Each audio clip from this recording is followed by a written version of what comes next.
खालसा वाहिगुरू जी की फतेह। गुरु प्यारी साध संगत जी, असी कल तक 8 पोह 1761 तक का सफ़र तय किया सी। इत्थे एक गल दसनी जरूरी है कि बहुत सारे बच्चे ये पूछ रहे सन कि तुसी 1761 ईस्वी भी कहते हो, 1704 भी कहते हो। तो इत्थे तुहानूं बिल्कुल इस गल नूं स्पष्ट कर दईए कि 9 पोह देसी यानी कि ईसवी जो सी वो 1761 सी, ਅਤੇ ਜਿਹੜੇ ਹੁਣ अंग्रेजी सन चल रहे हैं ये 1704 है। तो उस समय 9 पोह 1761 सी ईसवी, ਅਤੇ जो अंग्रेजी तरीक़ा चलदियां हैं वो 23 दसंबर 1704 सी ते वार शुक्रवार सी।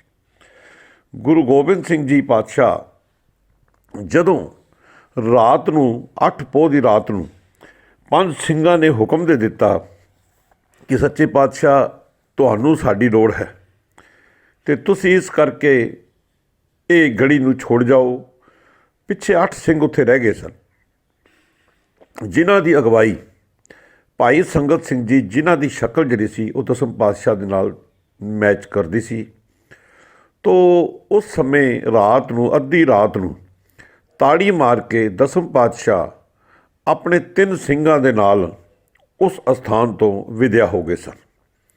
ਸੋ ਜਦੋਂ ਸਵੇਰ ਦਾ ਸਮਾਂ ਆਇਆ, 9 पोह ਸਵੇਰ ਦਾ ਸਮਾਂ ਆਇਆ, ਤਾਂ ਸਵੇਰ ਦੇ ਸਮੇਂ ਦੇ ਵਿਚਕਾਰ ਇਹ 8 ਦੇ 8 ਸਿੰਘ ਹਵੇਲੀ ਤੋਂ ਬਾਹਰ ਨਿਕਲ ਕੇ ਮੁਕਾਬਲਾ ਕਰਦੇ ਹੋਏ ਮੁਗਲ ਹਕੂਮਤ ਨਾਲ ਸੈਂਕੜੇ ਮੁਗਲਾਂ ਦਾ ਆਹੂ ਲਾਉਂਦੇ ਹੋਏ ਸ਼ਹਾਦਤਾਂ ਪ੍ਰਾਪਤ ਕਰ ਗਏ।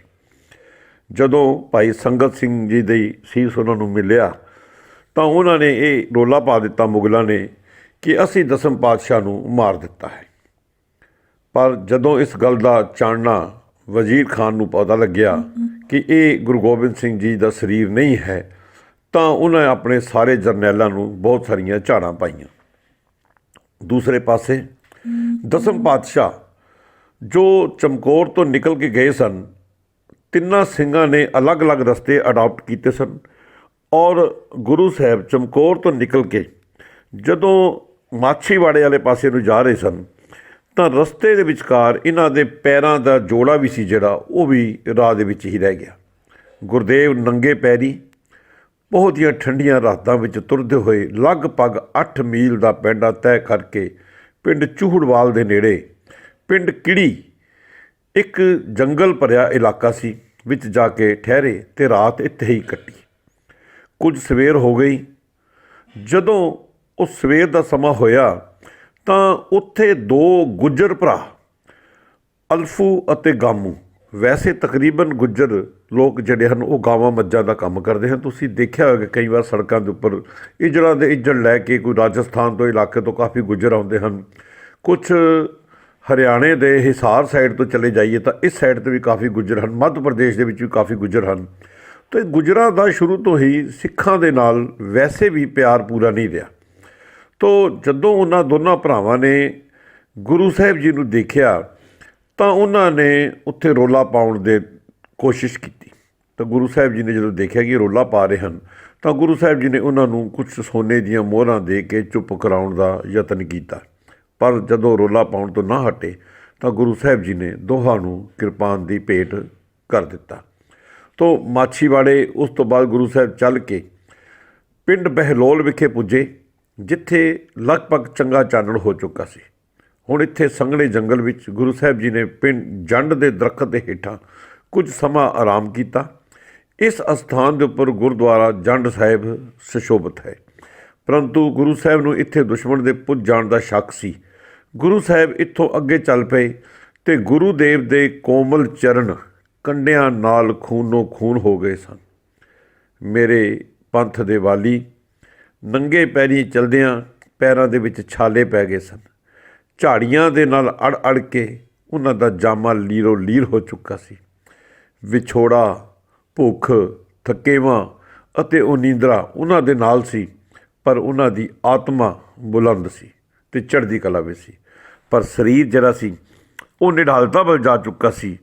ਸੱਚੀ ਸਰਕਾਰ 2 ਜਹਾਨ ਦਾ ਵਾਲੀ ਮਾਛੀਵਾੜੇ ਦੇ ਬਾਹਰ ਅੱਜ ਇੱਕ ਬਾਗ ਦੇ ਵਿਚਕਾਰ ਖੂਹ 'ਤੇ ਰੁਕ ਗਏ। ਤੇ ਖੂਹ ਤੋਂ ਰੱਜ ਕੇ ਉਹਨਾਂ ਨੇ ਪਾਣੀ ਪੀਤਾ ਤੇ ਖੂਹ ਦੀ ਟਿੰਡ ਨੂੰ ਹੀ ਨਾਲ ਲਿਆ। ਉੱਥੇ ਹੀ ਭੁੰਜੇ ਮਿੱਟੀ ਵਿੱਚ ਗੁਰੂ ਸਾਹਿਬ ਲੇਟ ਗਏ। ਇੱਥੇ ਇੱਕ ਦਰਦ ਭਰਿਆ ਸ਼ਬਦ ਵੀ ਦਸਮ ਪਾਤਸ਼ਾਹ ਨੇ ਉਚਾਰਨ ਕੀਤਾ। ਹੁਣ ਖੂਹ ਦੀ ਟਿੰਡ ਕਿਹੜੀ ਹੁੰਦੀ ਹੈ, ਇਸ ਗੱਲ ਨੂੰ ਵਿਚਾਰ ਕੇ ਤੁਹਾਨੂੰ ਦੱਸ ਦਿੱਤਾ ਜਾਵੇ, ਕਿਉਂਕਿ ਬੱਚਿਆਂ ਨੂੰ ਇਹ ਚੀਜ਼ਾਂ ਨਹੀਂ ਪਤਾ।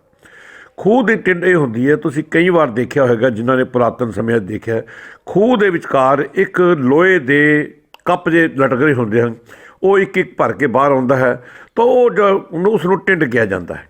ਤਾਂ ਉਹਦੇ ਵਿੱਚੋਂ ਉਹ ਟਿੰਡ ਨੂੰ ਦਸਮ ਪਾਤਸ਼ਾਹ ਨੇ ਉੱਥੇ ਹੀ ਇੱਕ ਸਿਰਹਾਣਾ ਬਣਾ ਲਿਆ ਅਤੇ ਉੱਥੇ ਹੀ ਆਰਾਮ ਕਰਨ ਦਾ ਵਿਚਾਰ ਬਣਾਇਆ। ਅਤੇ ਉੱਥੇ ਹੀ ਅੱਜ ਦੇ ਦਿਨ ਮਨ ਦੇ ਵਿੱਚ ਵਿਚਾਰਾਂ ਕਰਦੇ ਹੋਏ ਇੱਕ ਖਿਆਲ ਦੇ ਨਾਲ ਇੱਕ ਸ਼ਬਦ ਉਚਾਰਨ ਕੀਤਾ, ਜਿਸ ਨੂੰ ਖਿਆਲ ਪਾਤਸ਼ਾਹੀ ਦਸਵੀਂ ਦੇ ਨਾਮ ਇਹ ਅੱਜ ਬਾਣੀ ਦੇ ਵਿਚਕਾਰ ਦਰਜ ਹੈ ਅਤੇ ਸਾਰੇ ਅਸੀਂ ਤਕਰੀਬਨ ਸੁਣਦੇ ਹਾਂ। ਇਹ ਦਰਦ ਭਰਿਆ ਸ਼ਬਦ ਕੀ ਹੈ? ਮਿੱਤਰ ਪਿਆਰੇ ਨੂੰ ਹਾਲ ਮੁਰੀਦਾਂ ਦਾ ਕਹਿਣਾ, ਤੁਧ ਬਿਨ ਰੋਗ ਰਜਾਈਆਂ ਦਾ ਓਡਣ, ਨਾਗ ਨਿਵਾਸਾਂ ਦੇ ਰਹਿਣਾ, ਸੂਲ ਸੁਰਾਹੀ ਖੰਜਰ ਪਿਆਲਾ, ਬਿੰਗ ਕਸਾਈਆਂ ਦਾ ਸਹਿਣਾ, ਯਾਰੜੇ ਦਾ ਸਾਨੂੰ ਸੱਥਰ ਚੰਗਾ, ਭੱਠ ਖੇੜਿਆਂ ਦਾ ਰਹਿਣਾ। ਇਸ ਅਸਥਾਨ ਦੇ ਉੱਪਰ ਅੱਜ ਗੁਰਦੁਆਰਾ ਝਾੜ ਸਾਹਿਬ ਸੁਸ਼ੋਭਿਤ ਹੈ, ਕਿਉਂਕਿ ਇੱਥੇ ਝਾੜੀਆਂ ਦੇ ਵਿਚਕਾਰ ਦਸਮ ਪਾਤਸ਼ਾਹ ਨੇ ਆਰਾਮ ਕੀਤਾ ਸੀ। ਬਾਕੀ ਦੇ 3 ਸਿੰਘ, ਭਾਈ ਦਇਆ ਸਿੰਘ ਜੀ, ਭਾਈ ਧਰਮ ਸਿੰਘ ਜੀ ਅਤੇ ਭਾਈ ਮਾਨ ਸਿੰਘ ਜੀ, ਜੋ ਚਮਕੌਰ ਦੀ ਗੜੀ ਦੇ ਵਿੱਚੋਂ ਨਿਕਲ ਕੇ ਨਾਲ ਆਏ ਸਨ, ਉਹ ਵੀ ਅਲੱਗ-ਅਲੱਗ ਰਸਤਿਆਂ ਤੋਂ ਹੁੰਦੇ ਹੋਏ ਦਸਮ ਪਾਤਸ਼ਾਹ ਨੂੰ ਇਸ ਅਸਥਾਨ ਦੇ ਉੱਪਰ ਆ ਕੇ ਮਿਲ ਗਏ। ਪਰ ਦਸਮ ਪਾਤਸ਼ਾਹ ਇਸ ਸਮੇਂ ਸੁੱਤੇ ਹੋਏ ਸਨ। ਉਹਨਾਂ ਦਾ ਹੱਥ ਦਾ ਪੰਜਾ ਆਪਣੇ ਸੱਜੇ ਹੱਥ ਤਲਵਾਰ ਦੇ ਮੁੱਠੇ ਵਿੱਚ ਹੀ ਸੀ। ਜਦੋਂ ਉਹ ਪਹੁੰਚਦੇ ਹਨ ਤਾਂ ਉਹਨਾਂ ਨੇ ਇੱਕਦਮ ਆਵਾਜ਼ ਸੁਣ ਕੇ ਆਪਣੀ ਤਲਵਾਰ ਨੂੰ ਕੱਢਿਆ ਤਾਂ ਦੇਖਿਆ ਕਿ ਤਿੰਨੋਂ ਸਿੰਘ ਸਨ। ਇਹ ਬਾਗ ਜਿਹੜਾ ਸੀ, ਗੁਲਾਬੇ ਅਤੇ ਪੰਜਾਬੇ 2 ਭਰਾ ਗੁਰੂ ਸਾਹਿਬ ਜੀ ਦੇ ਇੱਕ ਮਸੰਦ ਵੀ ਸਨ। ਉਸ ਸਮੇਂ ਮਸੰਦ ਜਿਹੜਾ ਇੱਕ ਪ੍ਰਚਾਰਕਾਂ ਦਾ ਨਾਮ ਲਿਆ ਜਾਂਦਾ ਸੀ, ਔਰ ਜੋ ਇਲਾਕੇ ਦੇ ਵਿੱਚ ਮਾਇਆ ਇਕੱਤਰ ਕਰਕੇ ਗੁਰੂ ਸਾਹਿਬ ਨੂੰ ਪਹੁੰਚਾਇਆ ਕਰਦੇ, ਸਤਿਕਾਰ ਦਾ ਸ਼ਬਦ ਸੀ। ਤੋ ਉਹਨਾਂ ਨੇ ਇਹ ਉਹਨਾਂ ਦਾ ਬਾਗ ਸੀ। ਤੋ ਗੁਲਾਬੇ ਦਾ ਨੌਕਰ ਜਦੋਂ ਸਵੇਰ ਵੇਲੇ ਉੱਥੇ ਆਪਣੇ ਕੰਮ ਕਾਜ ਨੂੰ ਆਇਆ, ਡੰਗਰਾਂ ਨੂੰ ਚਾਰਦਾ ਆਇਆ, ਤਾਂ ਉਹਨਾਂ ਨੇ ਦੇਖਿਆ ਕਿ ਇੱਥੇ ਇੱਕ ਬਹੁਤ ਉੱਚਾ ਲੰਮਾ ਸਿੱਖ ਲੇਟਿਆ ਹੋਇਆ ਹੈ। ਤਾਂ ਉਸਨੇ ਘਰ ਜਾ ਕੇ ਆਪਣੇ ਮਾਲਕਾਂ ਨੂੰ, ਗੁਲਾਬੇ ਅਤੇ ਪੰਜਾਬੇ ਨੂੰ ਦੱਸਿਆ ਕਿ ਤੁਹਾਡੇ ਬਾਗ ਦੇ ਵਿੱਚ ਇੱਕ ਤੁਹਾਡੇ ਵਰਗਾ ਹੀ ਉੱਚਾ ਲੰਬਾ ਨੌਜਵਾਨ, ਬਹੁਤ ਹੀ ਸੁੰਦਰ ਇੱਕ ਸ਼ਖਸ ਉਸ ਜਗ੍ਹਾ ਦੇ ਉੱਪਰ ਆਰਾਮ ਕਰ ਰਿਹਾ ਹੈ। ਅਤੇ 9 ਪੋਹ ਦਾ ਸਾਰਾ ਦਿਨ ਦਸਮ ਪਾਤਸ਼ਾਹ ਨੇ ਉਸ ਬਾਗ ਦੇ ਵਿੱਚ ਹੀ ਬਿਤਾਇਆ। 10 ਪੋਹ ਨੂੰ ਗੁਲਾਬੇ ਅਤੇ ਪੰਜਾਬੇ ਨੇ ਆ ਕੇ ਗੁਰੂ ਸਾਹਿਬ ਨੂੰ ਨਾਲ ਮੁਲਾਕਾਤ ਕੀਤੀ ਅਤੇ ਆਪਣੇ ਘਰ ਜਾਣ ਦੀ ਬੇਨਤੀ ਕੀਤੀ। ਘਰ ਜਾ ਕੇ ਗੁਰੂ ਸਾਹਿਬ ਅਤੇ ਸਾਥੀਆਂ ਨੂੰ ਗੁਲਾਬੇ ਅਤੇ ਪੰਜਾਬੇ ਨੇ ਦੁੱਧ ਗਰਮ ਕਰਕੇ ਗੜਵੇ ਵਿੱਚ ਛਕਾਇਆ। ਗੁਲਾਬੇ ਨੇ ਆਪਣੇ ਚੁਬਾਰੇ ਦੇ ਵਿੱਚ ਗੁਰੂ ਸਾਹਿਬ ਨੂੰ ਪਲੰਘ ਦਿੱਤਾ, ਭੋਜਨ ਛਕਾਇਆ। ਹਕੂਮਤ ਦਾ ਡਰ ਵੀ ਉਹਨਾਂ ਦੋਹਾਂ ਭਰਾਵਾਂ ਨੂੰ ਖਾ ਰਿਹਾ ਸੀ। ਦੋਹੇਂ ਭਰਾ ਸਾਰੀ ਰਾਤ ਪਹਿਰਾ ਦਿੰਦੇ ਰਹੇ। ਡਰੇ ਹੋਏ ਦੋਹਾਂ ਭਰਾਵਾਂ ਨੇ ਸਲਾਹ ਕੀਤੀ ਕਿ ਗੁਆਂਢ 'ਤੇ ਸੈਯਦ ਮੁਸਲਮਾਨਾਂ ਦੇ ਮਕਾਨ ਹਨ, ਜੇ ਕਿਸੇ ਨੇ ਵੀ ਸਰਕਾਰ ਕੋਲ ਚੁਗਲੀ ਕਰ ਦਿੱਤੀ ਤਾਂ ਮਾਰੇ ਜਾਵਾਂਗੇ। ਇਸ ਸਮੇਂ ਡਰ ਜਾਣਾ ਸੁਭਾਵਕ ਹੀ ਸੀ। ਇਸੀ ਰਾਤ ਇਹ ਵੀ ਖਬਰ ਮਿਲੀ ਕਿ ਗੁਰੂ ਜੀ ਦੀ ਭਾਲ ਵਿੱਚ ਕੋਈ ਸ਼ਾਹੀ ਫੌਜੀ ਦਸਤੇ ਇਸ ਇਲਾਕੇ ਵਿੱਚ ਆ ਰਹੇ ਹਨ। ਇਤਿਹਾਸਕਾਰਾਂ ਨੇ ਵੱਖ-ਵੱਖ ਕਿਤਾਬਾਂ ਦੇ ਵਿਚਕਾਰ ਲਿਖਿਆ ਹੈ, ਕਹਿੰਦੇ ਦੋਹਾਂ ਭਰਾਵਾਂ ਨੇ ਗੁਰੂ ਸਾਹਿਬ ਦਾ 3 ਦਿਨ ਦਾ ਪੁਰਾਣਾ ਕਮਰ ਕੱਸਾ ਵੀ ਖੋਲ੍ਹਿਆ, ਗੁਰੂ ਸਾਹਿਬ ਦੀ ਮਾਲਿਸ਼ ਵੀ ਕੀਤੀ, ਸੇਵਾ ਵੀ ਕੀਤੀ। ਸਵੇਰੇ ਸਵੇਰੇ ਦੋਹਾਂ ਭਰਾਵਾਂ ਨੇ ਇੱਕ ਥਾਲ ਦੇ ਵਿੱਚ 5 ਮੋਹਰਾਂ ਅਤੇ ਮਿਠਾਈ ਰੱਖ ਕੇ ਭੇਟਾ ਕੀਤੀ ਅਤੇ ਮੱਥਾ ਟੇਕਿਆ ਕਿ ਇਸ ਦਾ ਮਤਲਬ ਸੀ ਕਿ ਹੁਣ ਤੁਸੀਂ ਭੇਟਾ ਕਬੂਲ ਕਰੋ ਅਤੇ ਇੱਥੋਂ ਵਿਦਿਆ ਹੋ ਜਾਵੋ। ਗੁਰੂ ਸਾਹਿਬ ਨੇ ਭੇਟਾ ਕਬੂਲ ਕਰਕੇ ਕਿਹਾ, ਧੀਰਜ ਨਾਲ ਦੋਹਾਂ ਭਰਾਵਾਂ ਨੂੰ ਕਿਹਾ ਕਿ ਤੁਹਾਨੂੰ ਡਰਨ ਦੀ ਲੋੜ ਨਹੀਂ, ਅਸੀਂ ਇੱਥੋਂ ਜਲਦੀ ਹੀ ਚਲੇ ਜਾਵਾਂਗੇ। ਇਹ ਹੁਣ ਤੁਹਾਨੂੰ ਵੀ ਪਤਾ ਹੈ ਕਿ ਤੁਹਾਡੇ ਘਰਾਂ ਦੇ ਵਿੱਚ ਜਦੋਂ ਕੋਈ ਮਹਿਮਾਨ ਆਉਂਦੇ ਹਨ, ਜਦੋਂ ਕੋਈ ਜਾਣ ਲੱਗਦਾ ਤਾਂ ਆਪਾਂ ਉਸ ਨੂੰ ਮਠਿਆਈ ਦਾ ਡੱਬਾ ਜਾਂ ਕੋਈ ਚੀਜ਼ ਦਿੰਦੇ ਹਾਂ, ਤਾਂ ਇਹਦਾ ਮਕਸਦ ਇਹ ਹੁੰਦਾ ਕਿ ਹੁਣ ਤੁਸੀਂ ਜਾਓ। ਤੋ ਗਨੀ ਖਾਂ ਅਤੇ ਨਬੀ ਖਾਂ ਗੁਰੂ ਸਾਹਿਬ ਜੀ ਦੇ 2 ਸੇਵਕ ਹੋਰ ਸਨ, ਜੋ ਗੁਰੂ ਸਾਹਿਬ ਜੀ ਨੂੰ ਕਿਸੇ ਸਮੇਂ ਘੋੜੇ ਵੇਚਣ ਦਾ ਕਾਰਜ ਕਰਿਆ ਕਰਦੇ ਸਨ, ਔਰ ਗੁਰੂ ਸਾਹਿਬ ਜੀ ਨਾਲ ਉਹਨਾਂ ਦਾ ਬਹੁਤ ਪਿਆਰ ਸੀ। ਉਹ ਵੀ ਉਸ ਇਲਾਕੇ ਦੇ ਵਿਚਕਾਰ ਰਹਿੰਦੇ ਸਨ ਅਤੇ ਮਾਛੀਵਾੜੇ ਤੋਂ ਉਹ ਵੀ ਕਈ ਘਰਾਂ ਦੇ ਵਿੱਚ ਜਦੋਂ ਖਬਰ ਪਹੁੰਚ ਗਈ ਕਿ ਗੁਰੂ ਸਾਹਿਬ ਗੁਲਾਬੇ ਅਤੇ ਪੰਜਾਬੇ ਦੇ ਘਰ ਹਨ, ਤਾਂ ਇਹ ਦੋਹੇਂ ਪਠਾਨ ਭਰਾ ਜੋ ਘੋੜਿਆਂ ਦਾ ਕਾਰੋਬਾਰ ਕਰਦੇ ਸਨ, ਆਪਣੇ ਪੁਰਾਣੇ ਸਮੇਂ ਵੀ ਇਹ ਗੁਰੂ ਸਾਹਿਬ ਜੀ ਦੇ ਘੋੜੇ ਵੇਚਣ ਜਾਇਆ ਕਰਦੇ ਸਨ। ਅਤੇ ਦੋਹੇਂ ਭਰਾ ਗੁਰੂ ਸਾਹਿਬ ਜੀ ਦੇ ਸਨਮੁਖ ਪੇਸ਼ ਹੋਏ ਤੇ ਗੁਰੂ ਸਾਹਿਬ ਨੂੰ ਬੇਨਤੀ ਕੀਤੀ ਕਿ ਦਸਮ ਪਾਤਸ਼ਾਹ ਤੁਸੀਂ ਸਾਡੇ ਘਰ ਚੱਲੋ। ਗੁਰੂ ਸਾਹਿਬ ਨੇ ਮਿਲ ਕੇ ਇਹਨਾਂ ਦੇ ਹਾਲਾਤ ਜਾਣ ਕੇ ਉਹ ਦੋਵੇਂ ਭਰਾ ਖੂਬ ਰੋਏ। ਜਦੋਂ ਉਹਨਾਂ ਨੂੰ ਪਤਾ ਲੱਗਿਆ ਕਿ ਗੁਰੂ ਸਾਹਿਬ ਜੀ ਦੇ ਪਰਿਵਾਰ ਦੇ ਨਾਲ ਇੱਦਾਂ ਵਾਪਰਿਆ ਹੈ, ਦੋਵੇਂ ਭਰਾਵਾਂ ਦੀਆਂ ਕਬਰਾਂ ਵੀ ਅੱਜ ਦੇਖੋ ਤਾਂ ਉਸ ਅਸਥਾਨ ਦੇ ਉੱਪਰ ਜਦੋਂ ਤੁਸੀਂ ਮਾਛੀਵਾੜੇ ਸਾਹਿਬ ਮੱਥਾ ਟੇਕਣ ਜਾਂਦੇ ਹੋ ਨਾ ਤਾਂ ਉਹਦੇ ਨੇੜੇ ਹੀ ਮੌਜੂਦ ਹਨ। ਉੱਥੇ ਗੁਰਦੁਆਰਾ ਹੈ, ਤਾਂ ਉਸ ਅਸਥਾਨ ਦੇ ਉੱਪਰ ਵੀ ਜਾਓ ਅਤੇ ਕਦੀ ਜ਼ਰੂਰ ਦਰਸ਼ਨ ਕਰਿਓ। ਜਦੋਂ ਤੁਸੀਂ ਗੁਰਦੁਆਰਾ ਚਰਨ ਕਮਲ ਸਾਹਿਬ ਜਾਂਦੇ ਹੋ ਨਾ ਤਾਂ ਉਸ ਦੇ ਨੇੜੇ ਹੀ ਇਹਨਾਂ ਦਾ ਸਥਾਨ ਵੀ ਮੌਜੂਦ ਹੈ। ਤਾਂ ਇੱਕ ਘਟਨਾ ਹੋਰ ਵੀ ਬੜੀ ਐਸੀ ਹੈ ਜੋ ਦਿਮਾਗ ਦੇ ਵਿਚਕਾਰ ਤੁਹਾਨੂੰ ਰੱਖਣੀ ਬਹੁਤ ਜ਼ਰੂਰੀ ਹੈ ਕਿ ਗੁਰੂ ਅਤੇ ਸਿੱਖ ਦਾ ਪਿਆਰ, ਇੱਕ ਤਾਂ ਗੁਰੂ ਸਾਹਿਬ ਜੀ ਦੇ ਇਹ ਦੋ ਸੇਵਕਾਂ ਦਾ ਪਿਆਰ, ਉਸ ਤੋਂ ਬਾਅਦ ਇੱਕ ਬਜ਼ੁਰਗ ਮਾਤਾ ਜਿਸ ਦਾ ਨਾਮ ਮਾਤਾ ਗੁਰਦਈ ਸੀ, ਜੋ ਨਿਹਾਲਾ ਖੱਤਰੀ ਸੀ, ਉਸ ਦੀ ਮਾਤਾ ਸੀ, ਜੋ ਅੱਖਾਂ ਤੋਂ ਉਸ ਨੂੰ ਦਿਸਦਾ ਨਹੀਂ ਸੀ, ਅੱਖਾਂ ਦੇ ਵਿੱਚ ਉਹਦੀ ਰੋਸ਼ਨੀ ਨਹੀਂ ਸੀ, ਭਾਵ ਅੰਨੀ ਸੀ। ਤਾਂ ਮਨ ਹੀ ਮਨ ਦੇ ਵਿੱਚ ਕਿਸੇ ਸਮੇਂ ਅਰਦਾਸਾਂ ਕਰਦੀ ਸੀ ਕਿ ਸੱਚੇ ਪਾਤਸ਼ਾਹ ਮੈਂ ਇੱਕ ਖੱਦਰ ਦਾ ਕੱਪੜਾ ਬੁਣਿਆ ਹੈ ਜੋ ਅਨੰਦਪੁਰ ਸਾਹਿਬ ਜਾ ਕੇ ਤੁਹਾਡੇ ਚਰਨਾਂ ਦੇ ਵਿੱਚ ਭੇਟਾ ਕਰਨਾ। ਤਾਂ ਕਈ ਇਤਿਹਾਸਕਾਰਾਂ ਨੇ ਤਾਂ ਇਹ ਲਿਖਿਆ ਹੈ ਕਿ ਦਸਮ ਪਾਤਸ਼ਾਹ ਦਾ ਇਹ ਜਿਤਨਾ ਸਫ਼ਰ ਸੀ ਨਾ, ਇਹ ਜਿਤਨੀਆਂ ਮੁਸ਼ਕਿਲਾਂ ਸੀ, ਉਹ ਇਸ ਪਿੰਡ ਦੇ ਵਿੱਚ ਆਈ ਮਾਤਾ ਦੇ ਕੋਲੋਂ ਆਪਣਾ ਖੱਦਰ ਦਾ ਕੱਪੜਾ ਲੈਣ ਲਈ ਸਨ। ਕਿਉਂਕਿ ਆਪਾਂ ਰੋਜ਼ ਚੌਪਈ ਸਾਹਿਬ ਜੀ ਪੜ੍ਹਦੇ ਹਾਂ, ਚੌਪਈ ਸਾਹਿਬ ਜੀ ਦੇ ਵਿਚਕਾਰ ਜਾਪ 'ਚ ਪਾਉਂਦਾ ਕਿ ਘਟ ਘਟ ਕੇ ਅੰਤਰ ਕੀ ਜਾਣਤ, ਭਲੇ ਬੁਰੇ ਕੀ ਪੀਰ ਪਛਾਨਤ।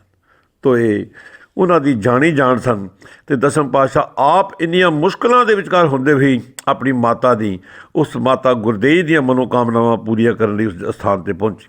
ਕਹਿੰਦੇ ਹਨ ਕਿ ਜਦੋਂ ਗਨੀ ਖਾਂ ਤੇ ਨੱਬੀ ਖਾਂ ਦੇ ਘਰੋਂ ਹੀ ਗੁਰੂ ਸਾਹਿਬ ਜੀ ਨੂੰ ਸਿੱਖਾਂ ਨੇ ਆਪ ਕਿਹਾ ਕਿ ਜਾਓ, ਕਹਿੰਦਾ ਇੱਥੇ ਨੇੜੇ ਮਾਤਾ ਗੁਰਦੇਈ ਰਹਿੰਦੀ ਹੈ ਅਤੇ ਮਾਤਾ ਗੁਰਦੇਈ ਦੇ ਕੋਲ ਕਹਿੰਦੇ ਮੇਰਾ ਕੱਪੜਾ ਪਿਆ ਹੈ, ਲੈ ਆਵੋ। ਅਤੇ ਮਾਤਾ ਗੁਰਦੇਈ ਨੂੰ ਜਦ ਇਸ ਗੱਲ ਦਾ ਪਤਾ ਲੱਗਿਆ ਅਤੇ ਮਾਤਾ ਗੁਰਦੇਈ ਨੇ ਕਿਹਾ ਆਪਣੇ ਪੁੱਤਰ ਨੂੰ, ਨਿਹਾਲੇ ਨੂੰ, ਕਿ ਮੇਰਾ ਸੂਤ ਦਾ ਕੱਪੜਾ ਜਿਹੜਾ ਸੀਤਾ ਹੈ ਨਾ, ਅਤੇ ਮੈਂ ਆਪ ਭੇਟਾ ਕਰਨ ਜਾਵਾਂਗੀ। ਤਾਂ ਕਹਿੰਦੇ ਨੇ ਕਿ ਉਹ ਅੱਖਾਂ ਤੋਂ ਨਹੀਂ ਦਿਖਦਾ ਸੀ, ਬੜੀ ਔਖੀ ਹੋ ਕੇ ਉਹ ਗੁਰੂ ਸਾਹਿਬ ਜੀ ਦੇ ਚਰਨਾਂ ਦੇ ਵਿਚਕਾਰ ਪਹੁੰਚੀ ਅਤੇ ਬੇਨਤੀ ਕੀਤੀ, ਸੱਚੇ ਪਾਤਸ਼ਾਹ ਮੇਰਾ ਕੱਪੜਾ ਪ੍ਰਵਾਨ ਕਰੋ। ਮੱਥਾ ਟੇਕਿਆ, ਗੁਰੂ ਸਾਹਿਬ ਜੀ ਨੇ ਆਸ਼ੀਰਵਾਦ ਦਿੱਤਾ। ਆਸ਼ੀਰਵਾਦ ਦਿੱਤੇ ਹੀ ਕਹਿੰਦੇ ਨੇ ਕਿ ਉਸ ਮਾਤਾ ਨੇ ਉਸ ਅਸਥਾਨ ਦੇ ਉੱਪਰ ਆਪਣੇ ਪ੍ਰਾਣ ਤਿਆਗ ਦਿੱਤੇ। ਇਹ ਪਿਆਰ ਸੀ ਸਿੱਖ ਅਤੇ ਗੁਰੂ ਦਾ। ਜਿੱਥੇ ਇੱਕ ਸਿੱਖ ਦੇ ਅੰਦਰ ਗੁਰੂ ਪ੍ਰਤੀ ਪਿਆਰ ਹੁੰਦਾ ਹੈ, ਉੱਥੇ ਗੁਰੂ ਵੀ ਉਸ ਸਿੱਖ ਦੀ ਰੱਖਣ ਦੇ ਲਈ ਆਪ ਉਹਦੇ ਦਰ 'ਤੇ ਪਹੁੰਚ ਜਾਂਦਾ ਹੈ। ਤਾਂ ਇਲਾਕੇ ਦੇ ਵਿਚਕਾਰ ਇਸ ਗੱਲ ਦੀ ਬਹੁਤ ਚਰਚਾ ਹੋਈ, ਪਰ ਜਦੋਂ ਖਤਰਾ ਵੱਧਦਾ ਦੇਖਿਆ ਤਾਂ ਗੁਰੂ ਜੀ ਨੇ ਉੱਥੋਂ ਜਾਣਾ ਹੀ ਮੁਨਾਸਬ ਸਮਝਿਆ। ਤਾਂ ਇਸ ਤੋਂ ਬਾਅਦ ਉੱਚ ਦਾ ਪੀਰ ਬਣ ਕੇ ਜਾਂਦੇ ਹਨ। ਉਹ ਆਪਾਂ ਕੱਲ੍ਹ ਦੇ ਦਿਨ ਆਪ ਜੀ ਨਾਲ ਸਾਂਝ ਕਰਾਂਗੇ। ਦੂਸਰੇ ਪਾਸੇ ਚਮਕੌਰ ਦੀ ਗੜੀ, ਜਿੱਥੇ ਜੰਗ ਸਮਾਪਤ ਹੋ ਚੁੱਕਾ ਹੈ, ਮੁਗਲ ਹਕੂਮਤ ਗੁਰੂ ਸਾਹਿਬ ਨੂੰ ਪਕੜ ਨਾ ਸਕੀ। ਅਸਫਲ ਵਜ਼ੀਰ ਖਾਂ ਗੁੱਸੇ ਦੇ ਵਿੱਚ ਲਾਲ ਪੀਲਾ ਹੋਇਆ ਆਪਣੇ ਜਰਨੈਲਾਂ 'ਤੇ ਗੁੱਸਾ ਕੱਢ ਰਿਹਾ ਸੀ। ਤਾਂ ਉਸ ਨੂੰ ਖਬਰ ਮਿਲੀ ਕਿ ਇੱਕ ਸ਼ਰਨ ਕੌਰ ਨਾਮ ਦੀ ਲੜਕੀ, ਜਿਸ ਦਾ ਕਈ ਇਤਿਹਾਸਕਾਰਾਂ ਨੇ ਹਰਸ਼ਰਨ ਕੌਰ ਵੀ ਨਾਂ ਦੱਸਿਆ ਹੈ, ਜੋ ਚੌਧਰੀ ਗੜੀਵਾਲੇ ਦੀ ਲੜਕੀ ਦੱਸੀ ਜਾਂਦੀ ਹੈ, ਅੰਮ੍ਰਿਤਧਾਰੀ ਸੀ। ਸ਼ਹੀਦ ਹੋਏ ਸਿੰਘਾਂ ਨੂੰ ਇੱਕ ਜਗ੍ਹਾ ਇਕੱਠਿਆਂ ਕਰਕੇ ਸੰਸਕਾਰ ਕਰਨ ਦੀ ਤਿਆਰੀ ਕਰ ਰਹੀ ਹੈ। ਤਾਂ ਜਦੋਂ ਉਸ ਨੂੰ ਇਹ ਪਤਾ ਲੱਗਿਆ ਤਾਂ ਉਸ ਨੂੰ ਫੜ ਕੇ ਵਜ਼ੀਰ ਖਾਂ ਦੇ ਕੋਲ ਪੇਸ਼